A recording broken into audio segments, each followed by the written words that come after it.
कशाखाली? परत उभे राहा, फक्त विद्यार्थी उभे राहा. 8वीच्या वर्गाचे विद्यार्थी उभे राहा.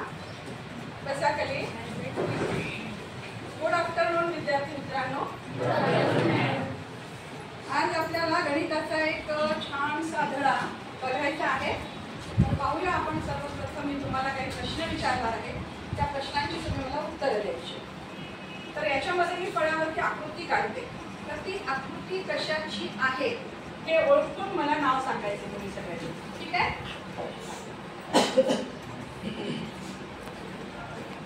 विचारल्यानंतर सांगायचं आहे, आधीच सांगायचं नाही.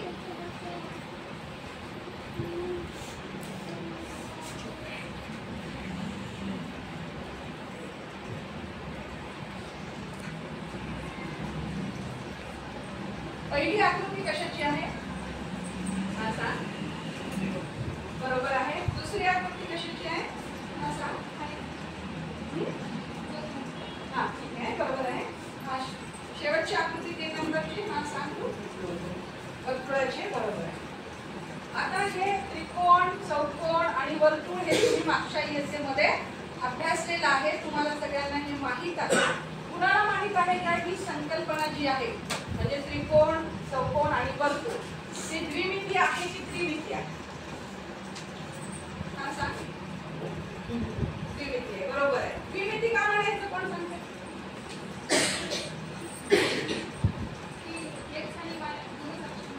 शाबाश. बरोबर आहे. एक्स आणि वाय 2 अक्ष आहेत. आता मी तुम्हाला काही प्रतिकृती दाखवते. ते बघून मला सांगायचे ते काय आहे ते. का ओळखायचे तुम्हाला.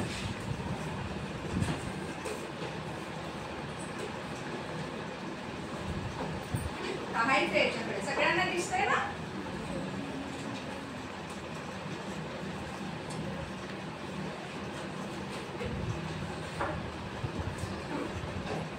पाहिलं? सगळ्यांना दिसलं का? कुणाला दाखवायचे? हातात घ्यायचे. दिसतंय? तुला दिसतंय बेटा? हा. पुन्हा उभं राहा आणि बघ. तुला दिसतंय? हा सांगा. ही पहिली आकृती कशाची आहे? बस काय तू? हा तू सांग. कोण आहे? बरोबर आहे. ही आकृती कशाची आहे? सांग. सांग. हे इष्टिकाची. बरोबर आहे. बस काय. तू सांग. ही कशाची आहे? वर्तुळ आहे. कोण सांगते ही आकृती कशाची आहे? वर्तुळ इथे काढलेलं होतं आणि द्विमिती म्हणून सांगितलं होतं. ही काय? हे काय आहे? हा तू सांग. गोल आहे. गोल आहे. हा स्फियर आहे. काय आहे? हा बरोबर आहे. आता हे काय आहे? कोण सांगते? कोणाला ओळखता येते? तुम्ही पण विद्यार्थी आहात ना? हा सांगा. ओळखा. हे काय? दंडगोल आहे. दंडगोलाला आणखी काय म्हणतात? बरोबर आहे. शाबाश. सांगितलं तू.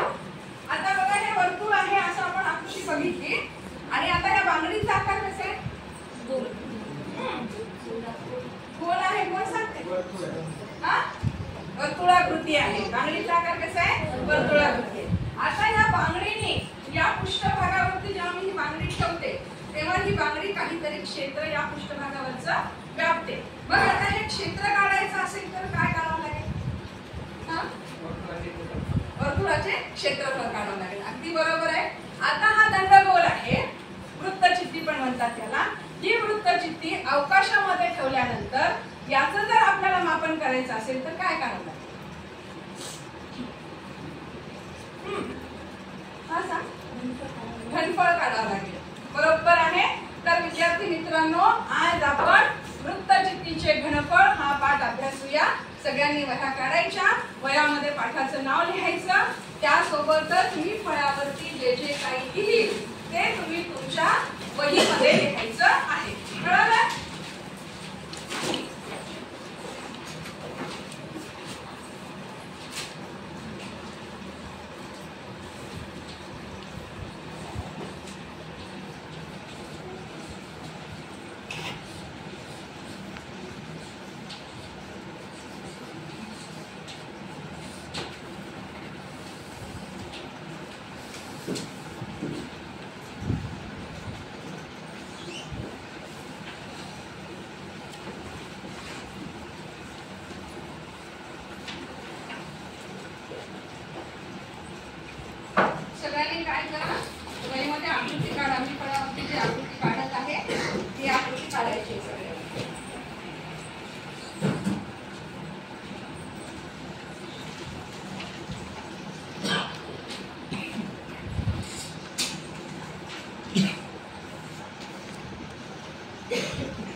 तुम्ही ही वृत्तचित्ती बघितली, तुम्हाला दाखवली होती वृत्तचित्ती. आणखीन एक वृत्तचित्ती मी घेतली माझ्याकडे, ती मोठी वृत्तचित्ती, तुम्हाला दिसायला आणखी सोपं जाईल. मी तुझ्याकडे राहते. आता मला सांगा, या वृत्तचित्तीचा वरचा जो भाग आहे हा आणि खालचा जो भाग आहे हा कसा आहे, कोण सांगा. आता घेऊन बघ, वर्तुळाकृती आहे. अजून काय सांगता येईल, तो वक्र आहे का सपाट आहे. सपाट आहे, बरोबर. आता हा जो खालचा सांगितला आणि वरचा सांगितला, हे दोन सपाट वर्तुळाकृती पृष्ठभाग आहे. आता हा जो आहे हा पृष्ठभाग कसा आहे, कोण सांगते. तुम्ही हातामध्ये आहे, प्रयत्न करायचे. कसा आहे तो, सपाट आहे का. हा, मग कसा आहे, वक्र आहे. अगदी बरोबर आहे, छान सांगितले तर तुला. हा, तर हा जो भाग आहे हा कसा आहे, वक्र पृष्ठभाग, फळ आहे याचा जो भाग आहे हा. तर मग मला सांगा, आता मी तुम्हाला दोन हे वरचा आणि खालचं सांगितलं आणि हा वक्र सांगितला. तर मला सांगा, आता या वृत्तचित्तीला किती पृष्ठभाग आहे.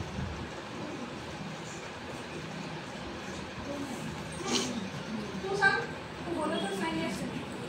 3 पृष्ठभाग आहे, बरोबर आहे. हा, बरोबर आहे, 3 पृष्ठभाग आहे. तर आता वहीमध्ये लिहून घ्या तुमच्या.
हा वक्र पृष्ठभाग आहे असं तुम्ही म्हटलं, त्याला वक्र पृष्ठभाग का म्हणायचं. कोण सांगितलंय. पृष्ठ कसा आहे, वक्र आहे. पृष्ठ कसा आहे, वक्र आहे, म्हणून त्याला काय म्हणायचं. हा, तू सांगा, मी जे म्हटलं ते सांग. बरोबर आहे, बस खाली लिहून घ्या.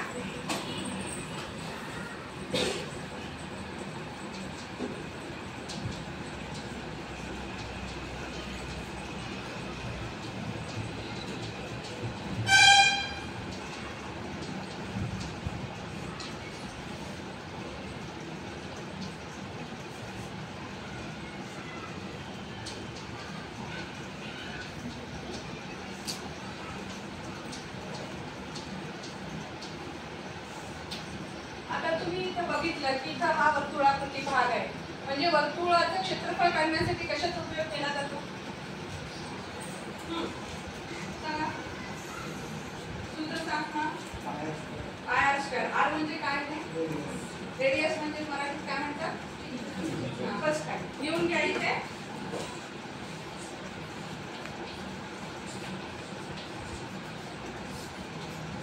त्रिज्या ही कशाची दुप्पट असते. शाबाश, बरोबर आहे, लिहा मग.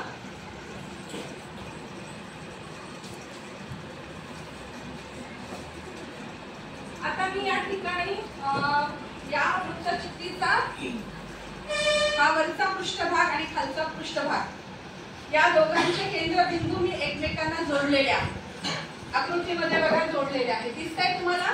हे पहा, वरचा केंद्रबिंदू, याला नाव देऊ वाटल्यास आपण ए आणि याला नाव देऊ बी. दोघांचे केंद्रबिंदू एकमेकांना जोडले, त्याच्यापासून आपल्याला या वृत्तचित्तीचं काय मिळालेलं, हाईट मिळाली आहे, उंची मिळाली आहे. उंची कोणत्या अक्षराने दर्शवली जाते, याच्या अक्षराने दर्शवली. बरोबर आहे, लिहून घ्या मला आता. एच बरोबर उंची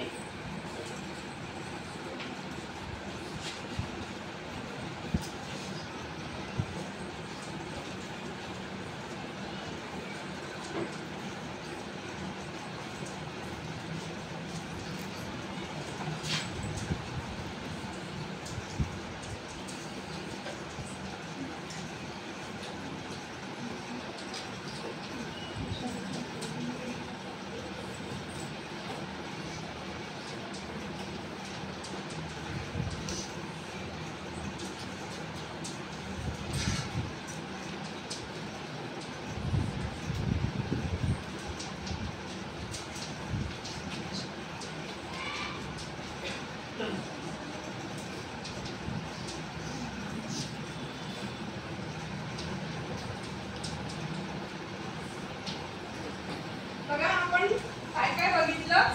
वृत्तचित्तीची आकृती काढली.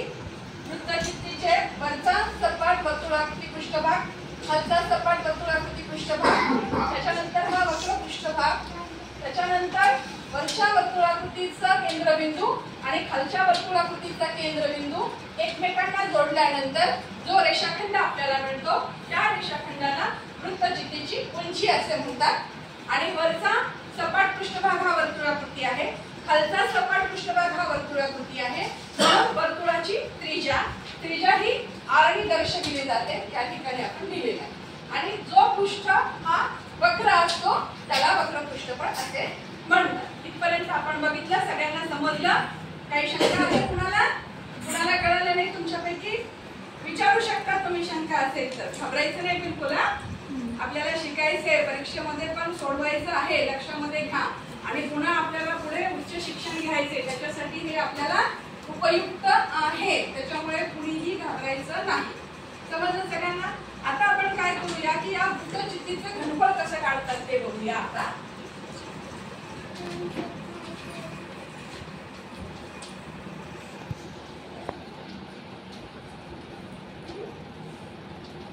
तुम्ही मला आता सांगितलं की हा वरचा जो भाग आहे हा वर्तुळाकृती आहे, खालचा भाग आहे वर्तुळाकृती आहे. समजा आपण ही वृत्तचित्ती आहे, या वृत्तचित्तीला आपण काय केलं की असे गोल गोल भाग आपण कापले. हा, लक्ष द्या इकडे सगळ्यांनी. हे वृत्तचित्ती गोल आकारात, हे वर्तुळाकृती भाग आहे. असं वर्तुळाकृती आपण याचे बारीक बारीक बारीक बारीक बारीक भाग केले. आता याचे आपण भाग केले तर हा तर आकडाच आहे, आपल्याला वर्गामध्ये करणं शक्य नाही. त्याच्यासाठी मी काय केले, तू इकडे बेटा, एक वृत्तचित्ती मी तयार करून आणली की ज्याचे आपल्याला गोल गोल भाग करता येतात. हे इकडनं हे असं, हे वेगळं वेगळं कर बरं, त्याचे भाग वेगवेगळे कर. बघा सगळ्यांनी निरीक्षण करा. कसं पण काढ, थोडा काढ.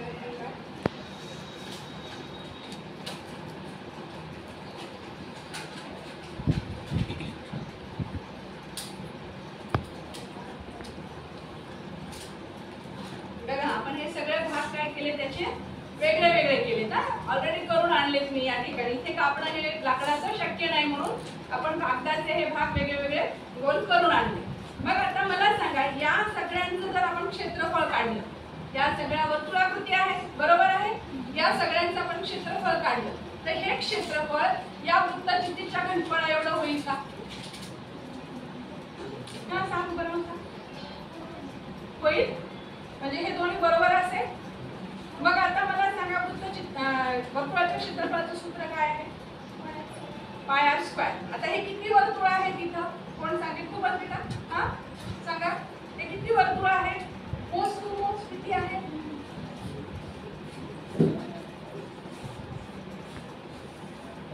अकरा आहे. हे 11 आपण असे एकमेकांवर ठेवले तर याच्यापासून आपल्याला काय मिळालं? वृत्तचित्ती मिळाली. मग 11 हे काय असेल वृत्तचित्तीचं? हा सांग. सगळ्याला कळालं का? 11 हे काय असेल वृत्तचित्तीचं? उंची असेल. कारण हे काय आहेत? 11 वर्तुळ आहेत, म्हणजे हे काय आहे? 11 एकावर एक ठेवलेली उंची आहे. उंची ही आपण कशाने दर्शवितो? याच्याने दर्शवितो. म्हणजे 11 म्हणायच्या ऐवजी आता एखाद्या वेळेला वृत्तचित्ती याच्यावर मोठी असेल, त्याची उंची जास्त असेल, 15 असेल, एखाद्याची 20 असेल, एखाद्याची 25 असेल. आता पाण्याची टाकी असते बघा आपल्या घराच्या याच्यावरती ठेवलेली, ती पण वृत्तचित्ती आकाराची असते, त्याची उंची किती जास्त असते की नाही. म्हणून बघा आता प्रत्येक वृत्तचित्तीची आपल्याला उंची लिहिण्यासाठी आपण काय करतो, त्याच्यासाठी एक अक्षर वापरतो इंग्रजीमध्ये. कोणतं अक्षर वापरलेलं आहे इथे याच्यामध्ये? एच. ठीक आहे. मग आता मला सांगा, वृत्तचित्तीचं घनफळ बरोबर आपल्याला काय लिहावं लागेल? सगळ्यात प्रथम इथे काय लिहावं लागेल? सगळ्यात प्रथम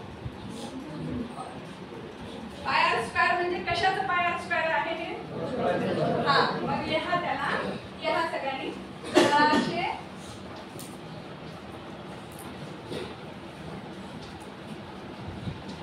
वर्तुळाकृती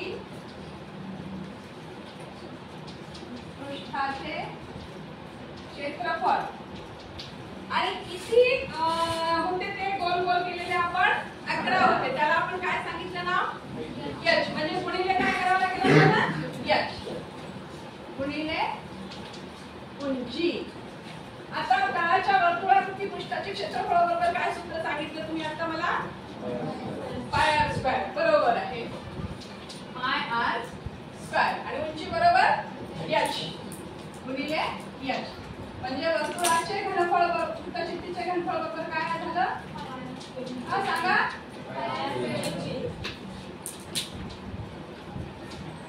हे खूप महत्त्वाचं आहे सूत्र, तुम्ही सगळ्यांनी लक्षात ठेवायचं. सगळ्यांना कळालं का? सांगा. जे गणिताचे नाही त्यांना कळालं की नाही? असं गणित शिकवल्यावर लक्षात राहा. वृत्तचित्तीचे घनफळ बरोबर काय आहे? पाय आर स्क्वेअर एच.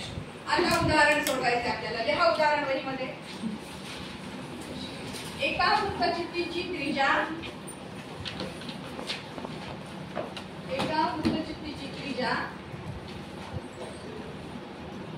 7 सेंटीमीटर आहे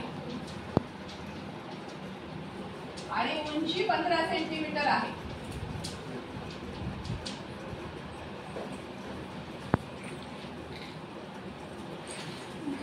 एका वृत्तचित्तीची त्रिज्या 7 सेंटीमीटर आहे व उंची 15 सेंटीमीटर आहे. सगळ्यांनी लिहायचं आहे. तर त्या वृत्तचित्तीचे घनफळ काढा. तर त्या वृत्तचित्तीचे घनफळ काढा.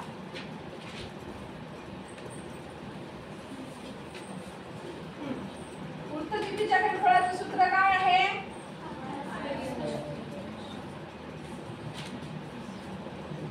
पाय आर स्क्वेअर एच. आपण इथे लिहूया पाय आर स्क्वेअर एच. आता मला सांगा पायची किंमत किती घेतो आपण? 22/7. आणखीन एक दुसरी किंमत आहे, कोण सांगते? तू सांग बघे. 3.14. बरोबर आहे. आपण 3.14 पण घेऊ शकतो आणि 22/7 पण घेऊ शकतो. तर आपण इथे या उदाहरणामध्ये काय करूया? 22/7 घेऊया. आता इथे लिहूया पायची किंमत किती? 22/7. आरचा वर्ग आहे म्हणजे कसं लिहावं लागेल आपल्याला? सगळ्यांनी नाही उत्तर द्यायचं, एकाने द्यायचं, हात वर करायचं. हा सांग. हा बरोबर आहे. 7/7. आणि उंचीची किंमत सांग तू. 15. आता आपल्याला याला संक्षिप्त रूप द्यायचं आहे. कोण सांगते? वरती भाग घेता येतो का? हा सांग बरं.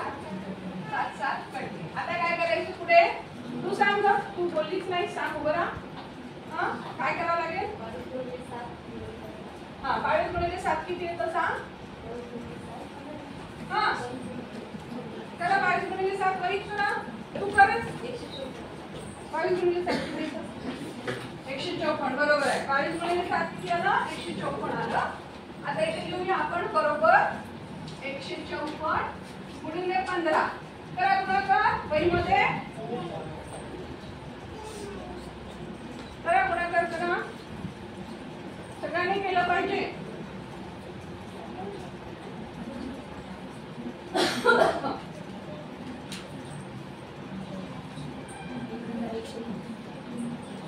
बघा इकडे 15/7 15/5 75 75 6 किती झाले? 81 8 15 15 15 23 2310.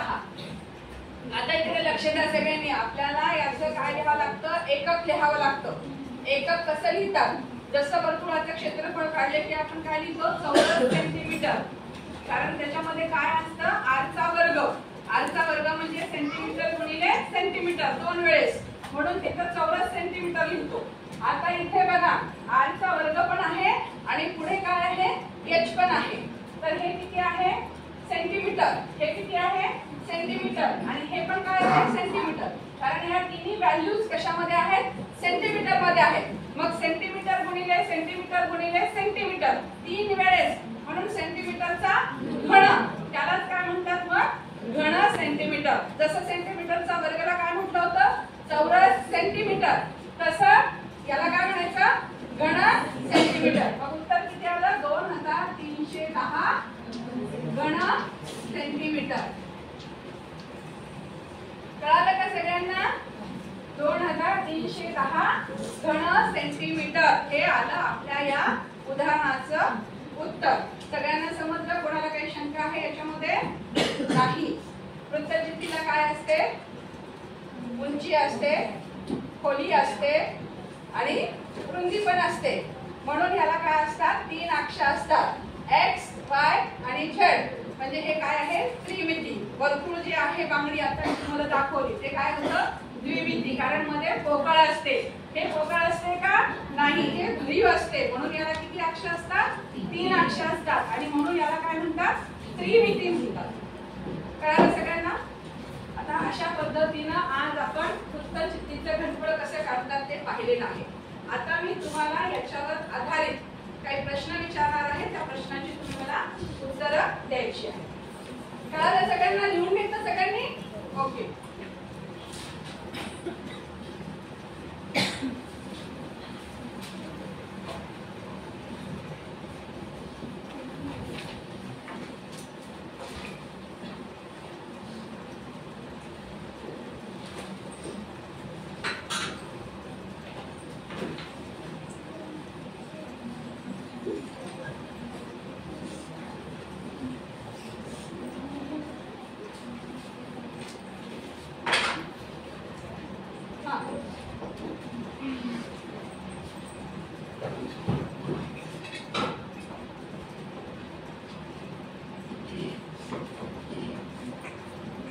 वृत्तचित्तीला किती पृष्ठ असतात?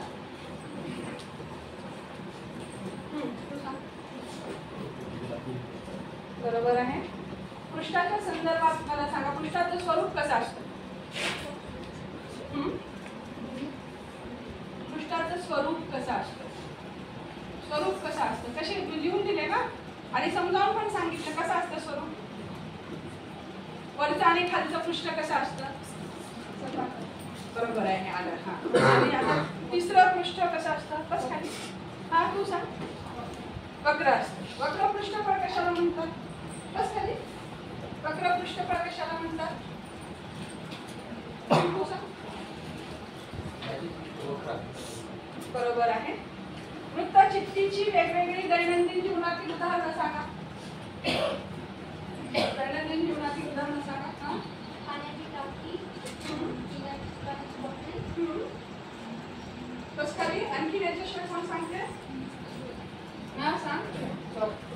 हा, खडू. हा, बरोबर आहे. आणखी वृत्तचित्ती आकाराची उदाहरणं सांगा. तुमच्या घरामध्ये काही वस्तू नाहीत का वृत्तचित्ती आकाराच्या? हा, ग्लास,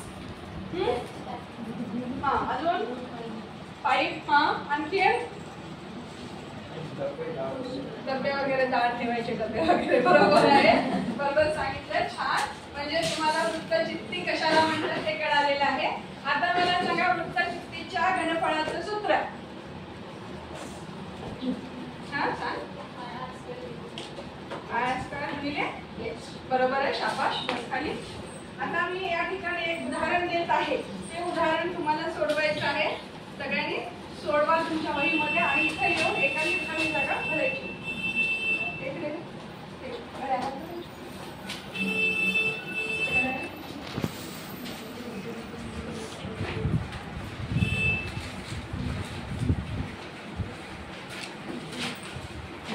बेटा तू ये. इकडं उभा राहा. तिकडनं उभा राहा. ते पलीकडे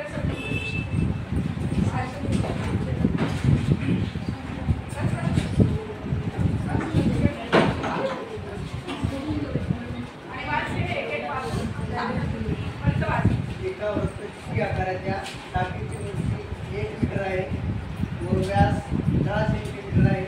तर त्यात किती लिटर पाणी मावेल? 1000 घन सेंटीमीटर बरोबर 1 लिटर.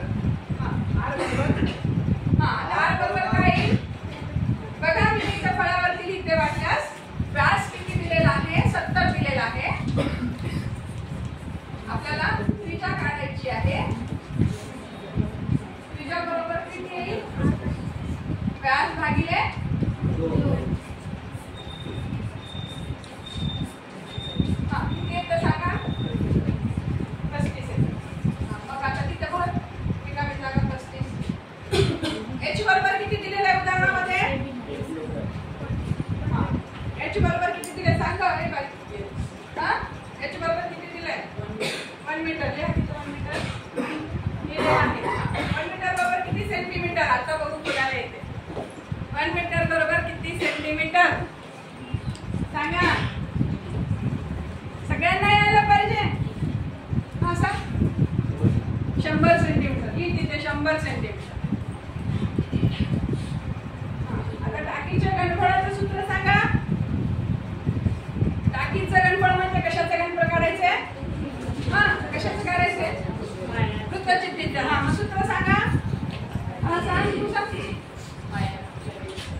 याची किंमत 22 सप्तमांश 22/7 लिहिलेलं आहे तिथं. कसं खाली त्रिज्या लिहिलेली आहे बघा 35 × 35 आणि 100 हे काय आहे उंची. आता संक्षिप्त रूप द्या. 7 नी 35 ला बघा किती येते सांगा. हा तू सांग तू बोललाच नाहीस. उभं राहा.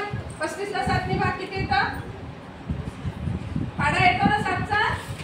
हा सांग 7 च्या पाड्यात 35 केव्हा येतात. 5 7 5 35 किती आलं तिथे 5 आलं. लिहा 5. हा आता 22 × 5 किती येतात. 22 × 5 हा 110. 110 × 35 ला 35 लिहिलं. 100 ला 100 लिहिलं. आता या सगळ्यांचा गुणाकार करा किती ते सांगा. करा गुणाकार.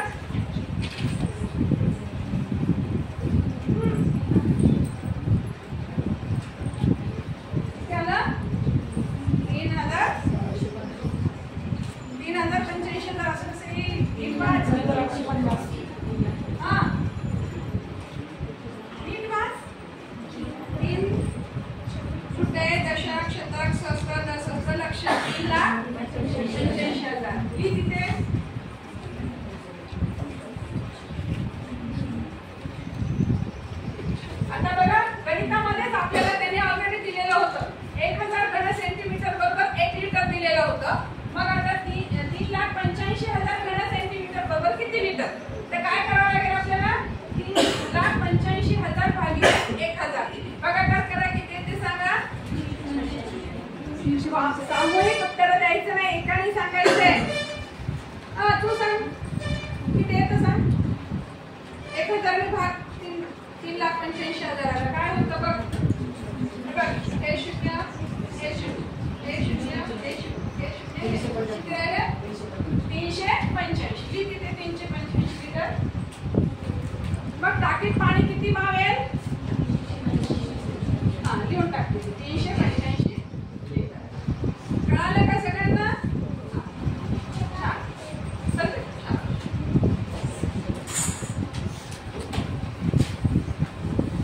आता तुम्ही काय करायचं उद्या येताना गणित सोडून आणायचं. तुम्हाला गणित देते लिहा. त्या सगळ्यांनी वहीमध्ये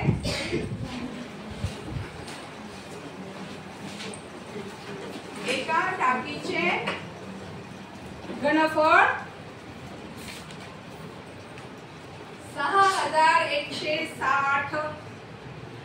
6160 घनमीटर आहे.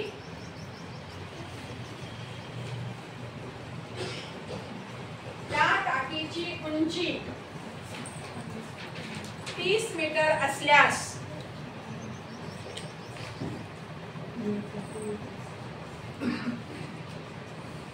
त्रिज्या किती असेल. त्रिज्या किती असेल. उद्या येताना सर्वांनी हे उदाहरण सोडवून आणायचं आहे. धन्यवाद.